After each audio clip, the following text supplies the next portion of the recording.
देख ठाकुर जी आए। ठाकुर जी आके क्यों रो रहे हो आप लोग? बोले लाला तू मथुरा जा रहे हो, कंस के पास जा रहे हो।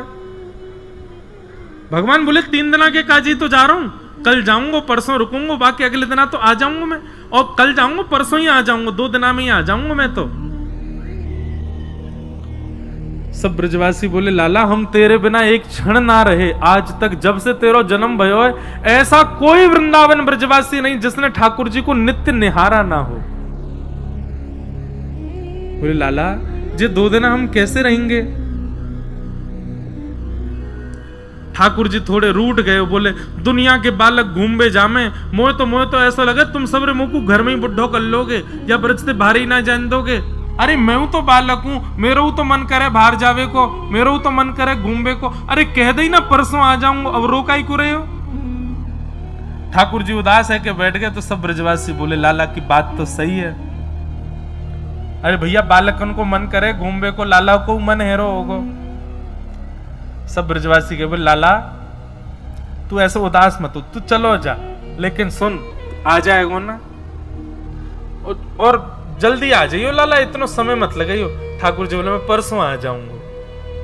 और जब जब ठाकुर जी कहते हैं परसों आ जाऊंगा, नेत्र बंद कर लेते हैं, आंसू निकलने लगते हैं ठाकुर जी के। ब्रजवासी ठाकुर जी तो इसलिए नेत्र बंद करते हैं कि मैं कैसे बताऊं कि अब मैं आऊंगा नहीं। और ब्रजवासी यूं सोचे अरे लाला देख हम तो ऐसे ही रो रहे कि हम तो ते प्रेम करें, लेकिन लाला वो हम तो कितना प्रेम करे, देख रो रहो बेचारो, अपने हृदय से लगा ले। अरे लाला तू परसों आ जाएगा ना, काय बात की चिंता।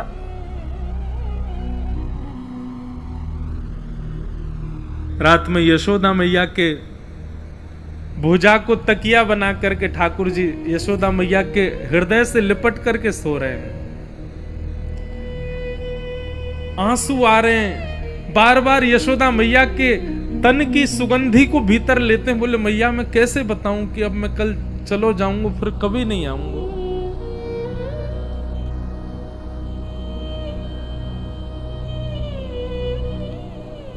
अंक में भर के यशोदा मैया लाला को सुला रही हैं और बार बार यशोदा मैया सूर्य नारायण को स्मरण करके कह रही हैं, हे सूर्य नारायण। बोल नहीं रही हैं कि लाला संग में मनी मन विचार कर रही हैं, हे सूर्य नारायण कल तुम उदय मत हुई हो, क्योंकि मेरो प्राण प्रिय कन्हैया 2 दिना के काज मुझसे दूर जा रहा है। ठाकुर जी अपने आप को रोक नहीं पा रहे हैं कि मैया तो यूं सोच रही है कि मैं 2 दिना के काजे जा रहा हूं, और वाकई काजे सूर्य नारायण से प्रार्थना कर रही है कि प्रकट मत होइयो, कहीं लाला चलो नहीं जाए। मैं कैसे जाऊं व्रत छोड़ करके।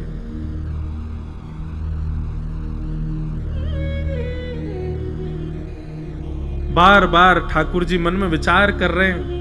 ठाकुर जी ने नेत्र बंद करके यशोदा मैया के अंक में भरे भरे ब्रह्मा जी का स्तवन किया, शंकर जी का स्मरण करके सब देवताओं का स्मरण करके कहा किसी में यदि भाव हो तो वैकुंठ की पदवी संभाल लो, किसी में भाव हो तो वो परब्रह्म बन जाओ, मोह या ब्रज से दूर नहीं जानो, मैं सदा या ब्रज में ही रहना चाहूं।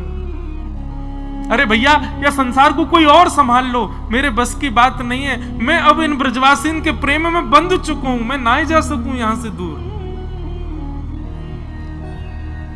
33 कोटि देवता स्मरण करने लगे, स्तवन करने लगे। लक्ष्मी जी आकर के भगवान को उनके तत्व का बोध कराने लगी और बार बार कह रही हैं कि नाथ आप सामान्य बालक नहीं हैं, आप क्यों भूल रहे हैं, मैं आपकी गृहिणी हूं, आप साक्षात परब्रह्म नारायण हैं, शंख चक्र गदा पद्म चतुर्भुज स्वरूप है आपका, आप कैसे इन ब्रजवासियों में इतने आसक्त हो सकते हैं।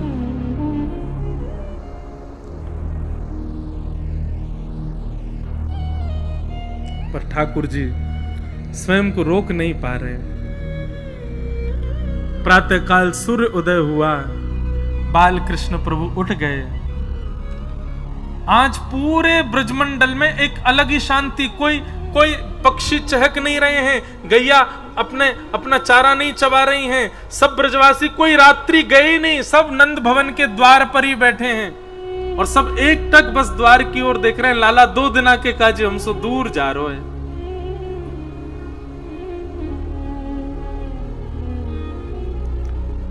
ठाकुर जी नहा धो के तैयार भये। आज अलग की एक अलग प्रकार की सुस्ती है ठाकुर जी के मुखमंडल पर,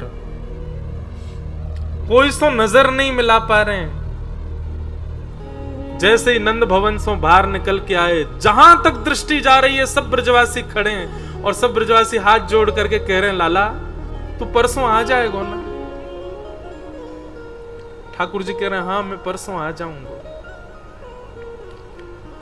और ज्यों ज्यों ठाकुर जी चरण आगे रथ की ओर बढ़ा रहे हैं अक्रूर जी के साथ, एक एक दो दो ब्रजवासी मूर्छित हो करके गिर रहे हैं, ठाकुर जी को जाते देख नहीं पा रहे हैं।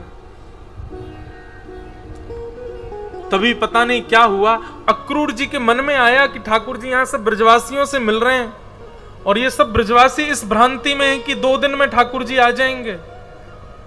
मुझे सत्य बता देना चाहिए, सबको बताऊंगा ये तो उचित नहीं। भीतर गए नंद भवन में, यशोदा मैया का हाथ पकड़ करके कक्ष में ले गए, भीतर से चटकनी लगा करके अक्रूर जी चरणों में बैठ गए, बोले मैया आपको कुछ बतानो है।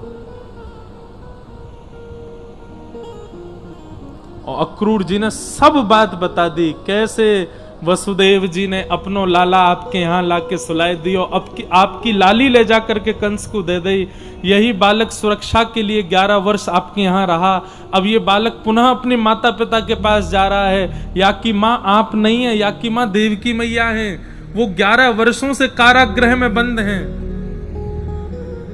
ये वसुदेव जी को लाला है।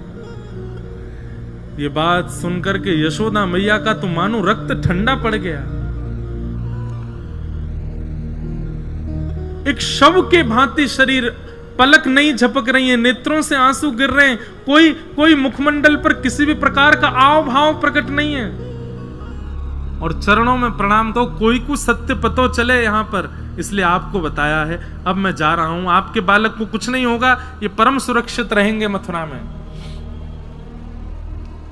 और ठाकुर जी को रथ में ठाकुर जी को नहीं पता कि अक्रूर जी ने मैया को सब बता दिया है। जैसे ही रथ आगे बढ़ने लगा, रथ की चाल बढ़ने लगी, सब ब्रजवासी आर्तनाद करने लगे, रुदन करने लगे, श्याम सुंदर कह करके रोने लगे। यशोदा मैया को चेतना आई, मेरो लाला जा रो है, हमेशा के काज मुझसे दूर जा रो, एक बार जाके मिल तो लूं वासो।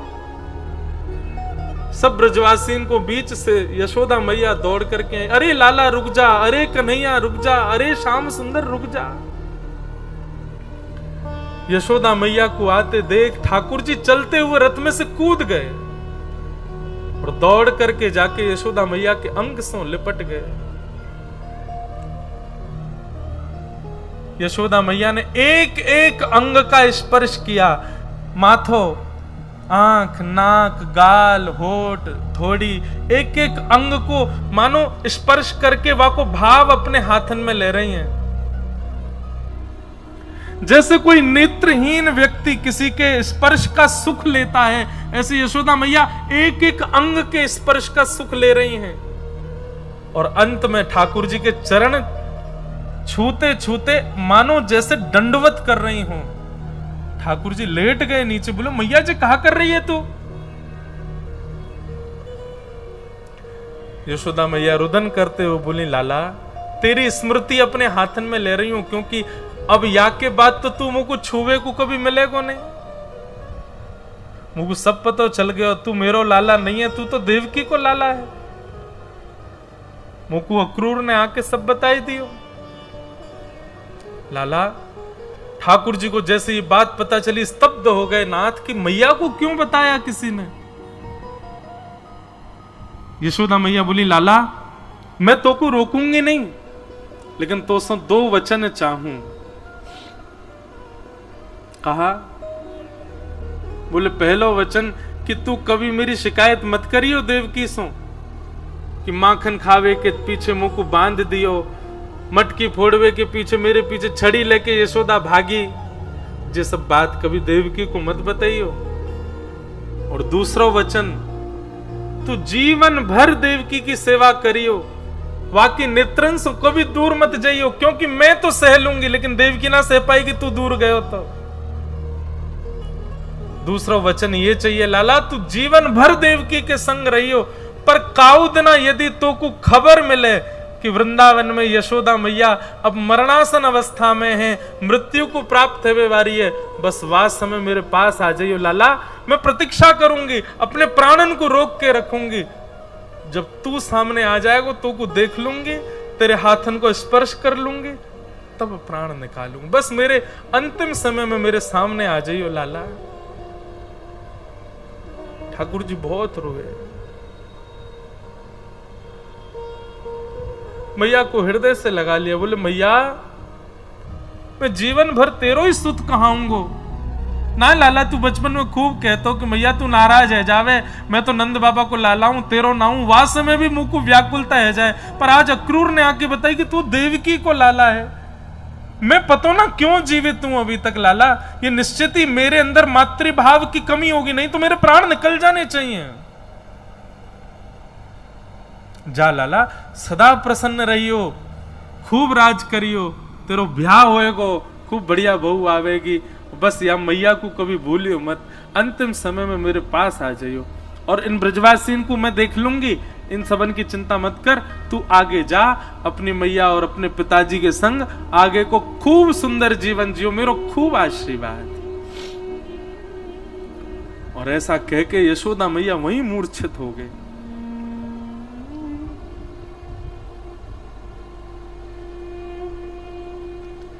ठाकुर जी नहीं जा पा रहे हैं व्रत छोड़ करके।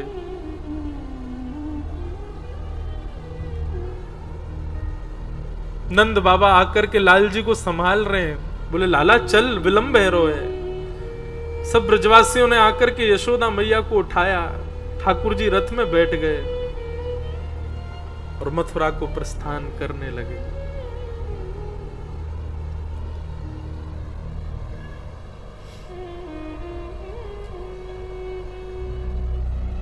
कान्हा तेरी जोहत रह गई बात, जोहत रह गई बात। सब ब्रजवासी देखते रहे ठाकुर जी के रथ को। अब लाला वापस आ जाएगो, जे हम हमसे दूर जा ही ना पावेगो, नेक दूर रथ जाएगो, सोई कूद के आ जाएगो, पर ठाकुर जी नहीं आए। चले गए ठाकुर जी मथुरा। हमारे ब्रज के अनेक भावों में और शास्त्रीय प्रमाण भी है कि जैसे ही अक्रूर घाट आता है मथुरा और वृंदावन के रास्ता में, वहां अक्रूर घाट पे अक्रूर जी ने रथ रोका स्नान के लिए, उतने में ही ठाकुर जी ने 2 रूप धारण कर लिए। और 2 रूप कैसे धारण किए? एक ठाकुर जी का ऐश्वर्य रूप है, जो जगत नियंता जगदाधार पर ब्रह्म, जो राक्षसों को मारते हैं, सबके ऊपर निर्देश करते हैं, वो ऐश्वर्य रूप धारण किया। और एक ठाकुर जी ने प्रेम स्वरूप धारण किया, जो यशोदा मैया के हृदय के लाल जी हैं, जो गोपीन के लाल जी हैं, जो किशोरी जी के लाल जी हैं। ये 2 रूप धारण किए, एक ऐश्वर्य रूप है और एक प्रेम स्वरूप है। तो प्रेम स्वरूप श्री कृष्ण तो वापस वृंदावन ही चले गए, ऐश्वर्य कृष्ण जो हैं वो आगे की लीला में जा रहे हैं। क्योंकि अब आगे जहां कहीं भी मैं ठाकुर जी का वर्णन करूंगा, आपको प्रेम स्वरूप नहीं दिखेगा, अब ऐश्वर्य रूप दिखेगा ठाकुर जी का। और वो प्रेम स्वरूप कहां चले गए? बोले वृंदावन में ही समा गए। वृंदावन का कण कण, वृंदावन के वृक्ष, वल्लरी, पत्र, सब श्री कृष्ण वही हैं। तो ब्रजवासियों को ऐसा अनुभव होता है, वृक्ष पे बैठे हैं, ब्रजवासियों को अनुभव होता है यमुना जी में घूम रहे हैं, ब्रजवासियों को अनुभव होता है गैया चरा के जा रहे हैं, पर वो अनुभव ही होता है। क्यों? पूरा वृंदावन ही श्री कृष्ण बन गए, नंद नंदन कृष्ण। वृंदावनम परित्यज्य पाद मेकम न गच्छति, एक पैर भी ठाकुर जी वृंदावन से बाहर नहीं रखते कभी भी। इस प्रकार ठाकुर जी की लीला हुई। अब हम जल्दी जल्दी कह दें, भगवान मथुरा आए। मथुरा में आते सबसे पहले भगवान एक धोबी के पास गए, कंस के कपड़े धो रहा था। भगवान बोले हमको लत्ता दे दे बढ़िया वारे। कंस के धोबी ने कहा अरे चल भाग यहां से, हमें सब पता है तू कौन है, तुझको मथुरा क्यों बुलाया। मधुमंगल श्रीदामा ये गए थे मथुरा तक भगवान के संग। मधुमंगल बोलो लाला जी ज्यादा ही अपमान कर रहे हो, जाके पूतना बारे हाथ दिखा दे अपने। सो ठाकुर जी ने एक हस्त प्रहार किया, धोबी मर गया। कंस के कपड़े ठाकुर जी ने पहन लिए, सब ग्वाल बालन ने पहन लिए। अब बड़े बड़ी भां, बड़े बड़े कुर्ता, और धोती दिख ही नहीं रही है, कुर्ता में ही समा गए ठाकुर जी। और बिना झाड़ू की सड़क साफ हेती चल रही है, ऐसे ठाकुर जी पूरे वृंदावन मथुरा में घूम रहे हैं। तभी एक दर्जी के पास गए, दर्जी के यहाँ जाके फिटिंग करवाई ठाकुर जी ने, कपड़ा वपड़ा सब छोटे करवाए, बढ़िया पहन कर। वो बड़ी लंबी कथा है। ये दर्जी राम अवतार में भी था, प्रभु श्री राम की अचकन बनाने आया, परंतु सैनिकों ने कहा स्पर्श मत करना, दूर से ही नाप लो। तो राम जी का दूर से ही नाप ले रहा था, तो रोने लगा, बोले ठाकुर जी छूने दो। बोले अभी मत छूवे, हम कृष्णावतार में आएंगे कृष्ण बन के, और तू तब भी दर्जी बन के आइयो, और तब हम तेरे दुकान पे आवेंगे, खूब लिपट लिपट के हमारो स्पर्श करियो।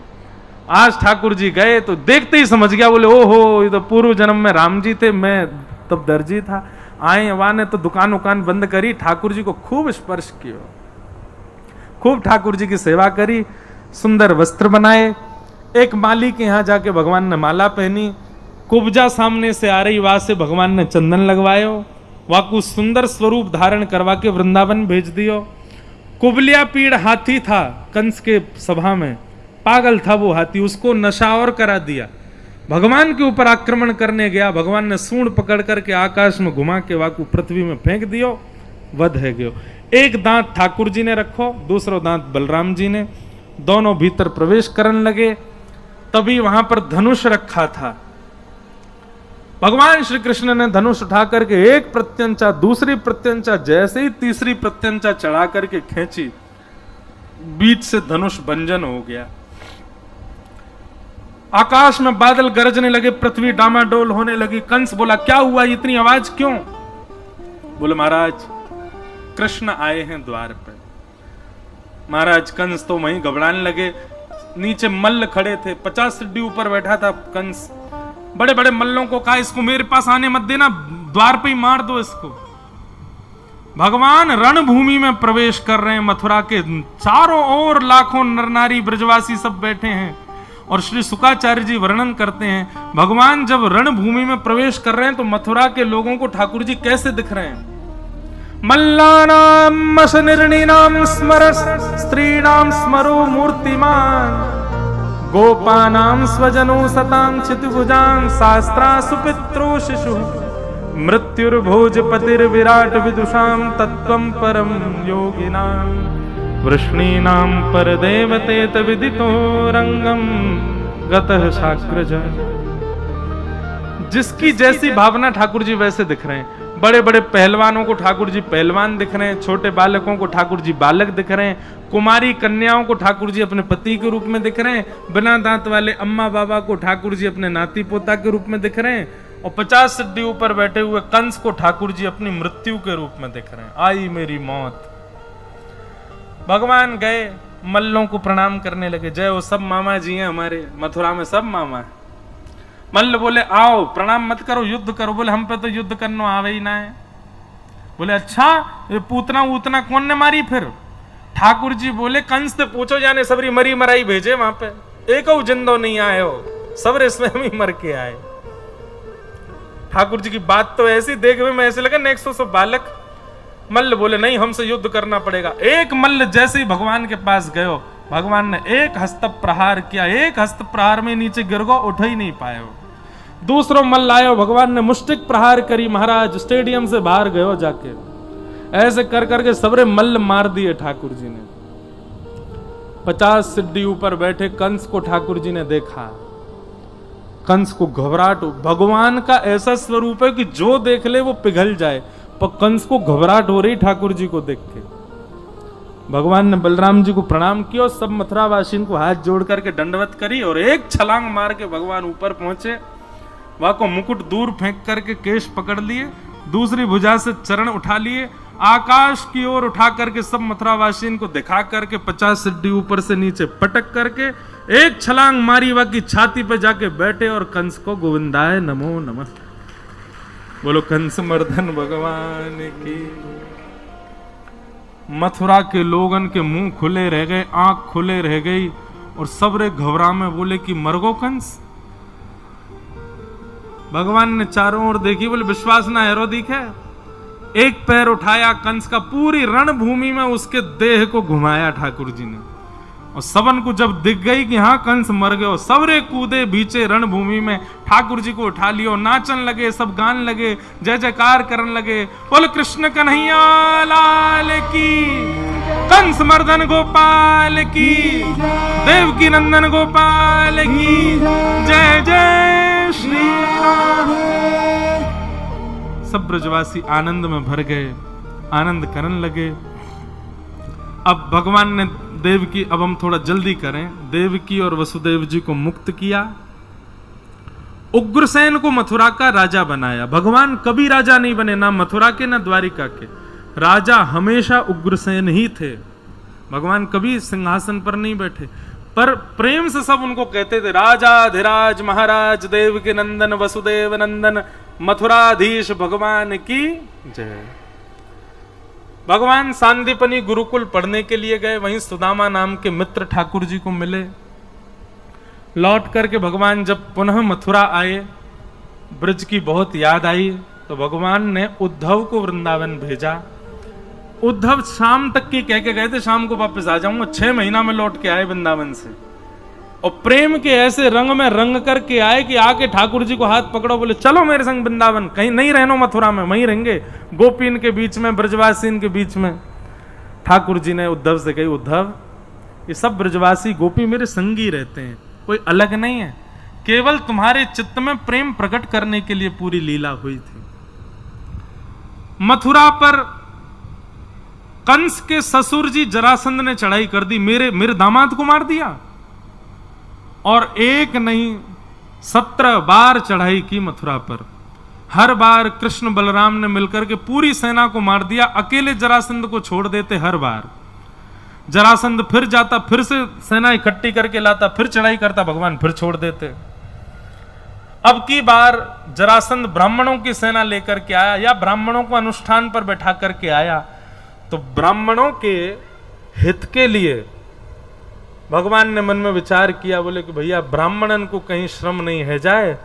सो ठाकुर जी रणभूमि में युद्ध करते करते बलराम जी का हाथ पकड़ करके रणभूमि से भाज गए। बोलो रण छोड़ राय भगवान की। विप्रधेनु संतन के कारण रण छोड़ो ब्रजनाथ। विप्रधेनु संतन के कारण रण छोड़ो ब्रजनाथ। गोमती तट द्वारवती पधारे, गोमती तट द्वारवती पधारे, कहलाए द्वारिका नाथ। वृंदावन प्यारो वृंदावन, वृंदावन प्यारो वृंदावन। जिस प्रकार ये सप्तनिधियों का पद है ना, ऐसी हमारी कहीं धाम में कथा होती है तो एक पंक्ति हम वहां की भी जोड़ देते हैं इसमें। तो द्वारिका की पंक्ति ये है, विप्रधेनु संतन के कारण, मतलब गौ ब्राह्मण और संतों के लिए रण छोड़ो ब्रजनाथ। रण छोड़ करके ठाकुर जी भागे। कहां गए? गोमती तट, गोमती के तट। और द्वारिका का असली नाम है द्वारावती। क्या नाम है? गोमती तट द्वारवती पधारे, कहलाए द्वारिका नाथ। वृंदावन प्यारो वृंदावन। ठाकुर जी द्वारिका पहुंचे हैं और द्वारिका में जाकर के सबसे पहले तो भैया, बड़े भैया बलराम जी को ब्याह भयो। भीष्मक राजा की कन्या के साथ बलराम जी का ब्याह रेवत राजा की कन्या की रेवती के साथ में हुआ और भगवान कृष्ण के विवाह का प्रसंग प्रारंभ हुआ। सब सोचने लगे कहां होएगा, कैसे होगा। बहुत सुंदर प्रसंग है भगवान के विवाह का, पर अवकाश नहीं है ज्यादा। पर हम कल यहीं से कथा सुनाएंगे ठाकुर जी के विवाह का प्रसंग कैसा था। कैसे रुक्मणी जी से विवाह हुआ, बहुत अच्छी कथा है। पर अभी बस इतना सुन लो कि भीष्मक राजा की पुत्री हैं रुक्मणी, और रुक्मणी जी ने संतों के मुख से बड़ी प्रशंसा सुनी, ठाकुर जी की खूब कथा सुनी, और कथा सुनकर के रुक्मणी जी ने उनको अपने पति के रूप में वर्ण कर लिया। रुक्मणी जी ने पत्र लिखा, और पत्र लिख करके ठाकुर जी को अपने हृदय की सब बात बता दी। श्रुत्वा गुणान भुवन सुंदर शृण्वतां ते निर्विश्य कर्ण विवरै हरतुंगतापम रूपम दृशां दृशिमताम अखिलार्थ लाभम त्वय्यच्युता विशति चित्रम पत्रपम में। रुक्मणी जी ने भगवान को पत्र लिख करके बताया कि मैंने आपके रूप और गुणों को सुना, जब से सुना तब से आपका वर्ण कर लिया, तब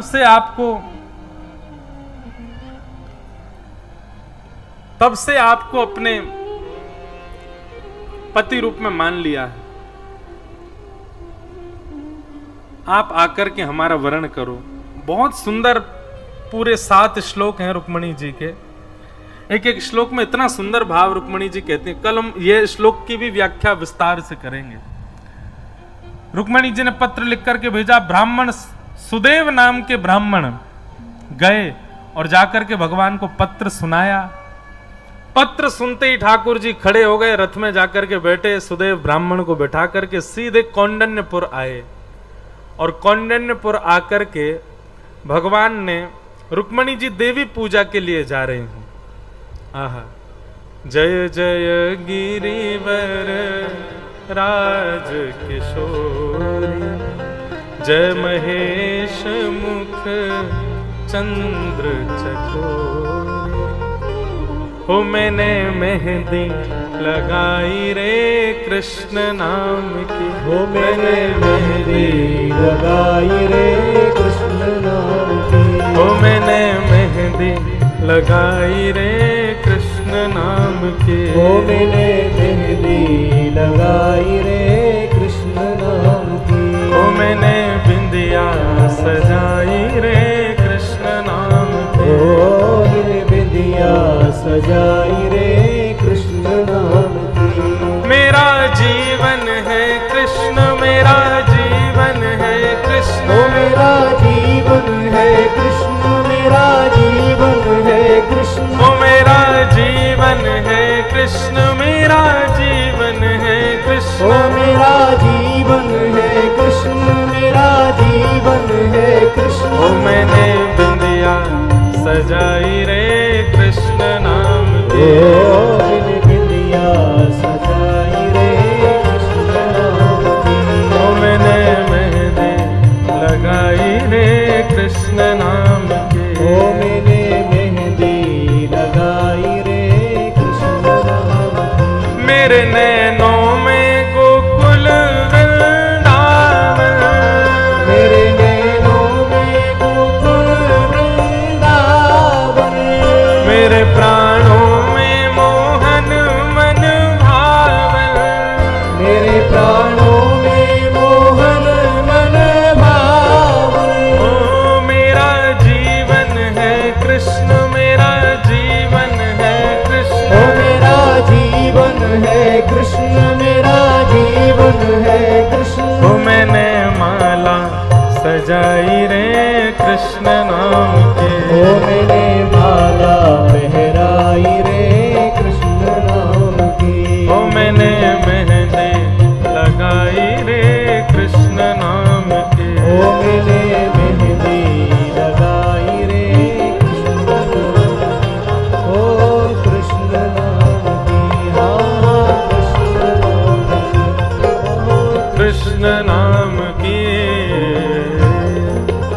रुक्मणी जी देवी पूजा के लिए जा रही थी।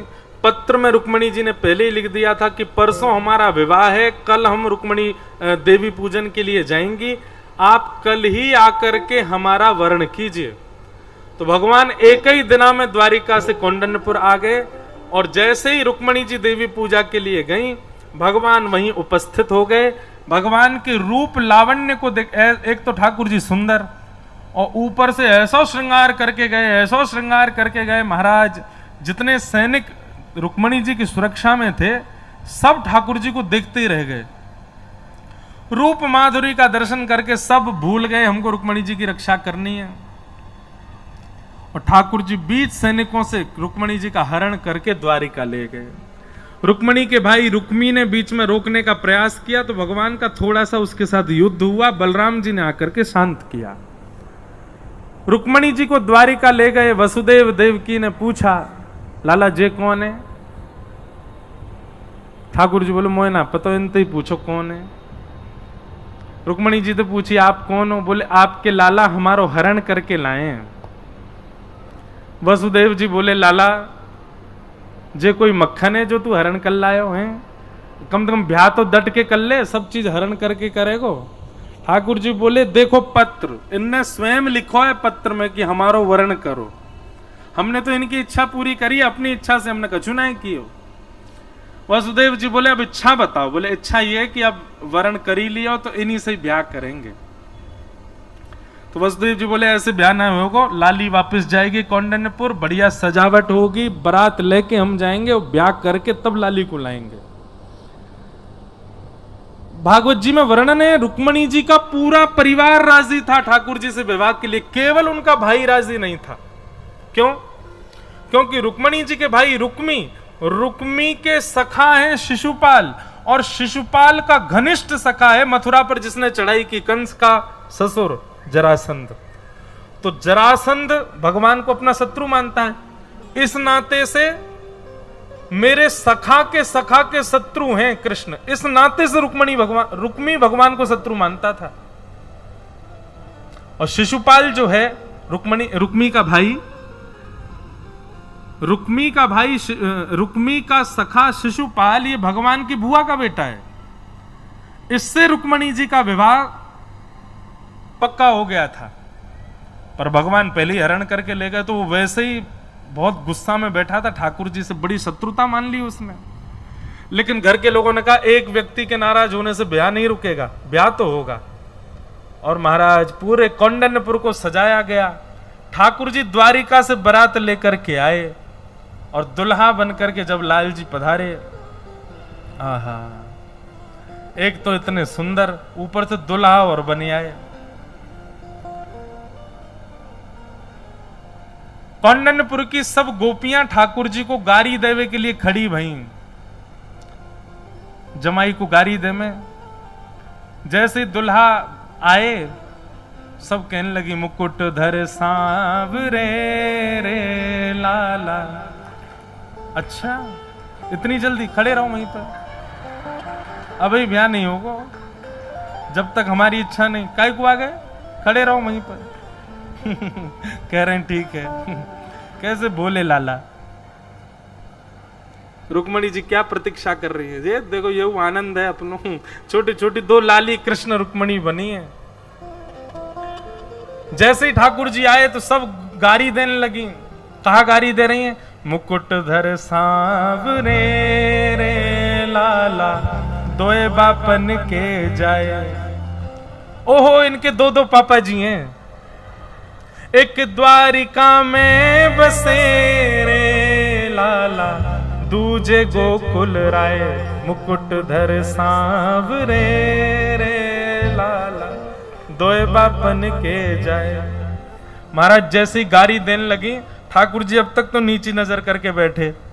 जैसे ही ठाकुर जी ने कटाक्ष ऊपर करके उन गोपीन को, देखो जो गारी दे रही, सबरीन की जीभ कट गई, दांतन के नीचे आ गई ठाकुर जी को रूप देखते ही। और ठाकुर जी को गारी देनो भूल गई सबरी, भीष्मक राजा को गारी देने लगी, रुक्मणी जी के पिताजी को गारी देने लगी। ऐसी ठाकुर जी की अद्भुत छटा। सब लोग नाच रहे हैं, गा रहे हैं, सब लोग सांवरिया बोलियो मेरे पीछे हैं। हो मोहे प्यारो लागे सांवरिया। अच्छा देखो, ऐसी बारात देखी आपने? अकेलो दुल्हा है और एक भिंडला सखी संग में। भाव से दोनों भुजा उठा के गाओ, सांवरिया बोलियो। मोहे प्यारो लागे सांवरिया, मोहे प्यारो लागे सांवरिया, आज दुल्हा बने हैं सांवरिया, ओ बड़े सुंदर सजे हैं सांवरिया, ओ बड़े चोखे सजे हैं, सावरिया ओ बड़े प्यारे लगे हैं, सावरिया मोहे प्यारो लागे, सावरिया मोहे प्यारो लागे, सावरिया ओ मोहे प्यारो प्यारो लागे, सावरिया ओ ये तो द्वारिका के राजा, सावरिया ओ ब्रज के हैं ग्वाला, सावरिया ओ आज दुल्हा बने हैं, सावरिया ओ बड़े सुंदर सजे हैं, सावरिया मोहे प्यारो लागे, सावरिया मोहे प्यारो लागे, सावरिया मोहे प्यारो प्यारो लागे, सावरिया ये तो वसुदेव लाला, सावरिया ओ नंद जी के हैं लाला, सावरिया ओ मथुरा के राजा, सावरिया ओ आज दुल्हा बने हैं, सावरिया मोहे प्यारो लागे, सावरिया मोहे प्यारो प्यारो लागे, सावरिया मोहे प्यारो लागे। सावरिया अब ठाकुर जी की भैया जयमाल है रही है, झटपट करो भैया, जल्दी समय नहीं है ज्यादा, झटपट कर दो ब्याह हैं। और पहली बरमाला रुक्मणी जी डाल दो ठाकुर जी को। हाँ, रुक्मणी जी पतो ना है कि मैं ही रुक्मणी हूं। बोलो रुक्मणी रमण भगवान की। और ठाकुर जी ने वो पहना दी रुक्मणी जी को। जय हो, बधाई हो, बधाई हो, बधाई हो। अब देखो, कोई को बुरी लगे सो लगे, पर हमारे काज तो भैया ये राधा और श्री ठाकुर जी, हमारी रही तो राधा रमण है। हमारे यहाँ तो ब्रजमंडल में रुक्मणी जी थोड़े, किशोरी जी तो ब्याह होएगा ठाकुर जी को। Thanks for watching video. Radhe Radhe, जय श्री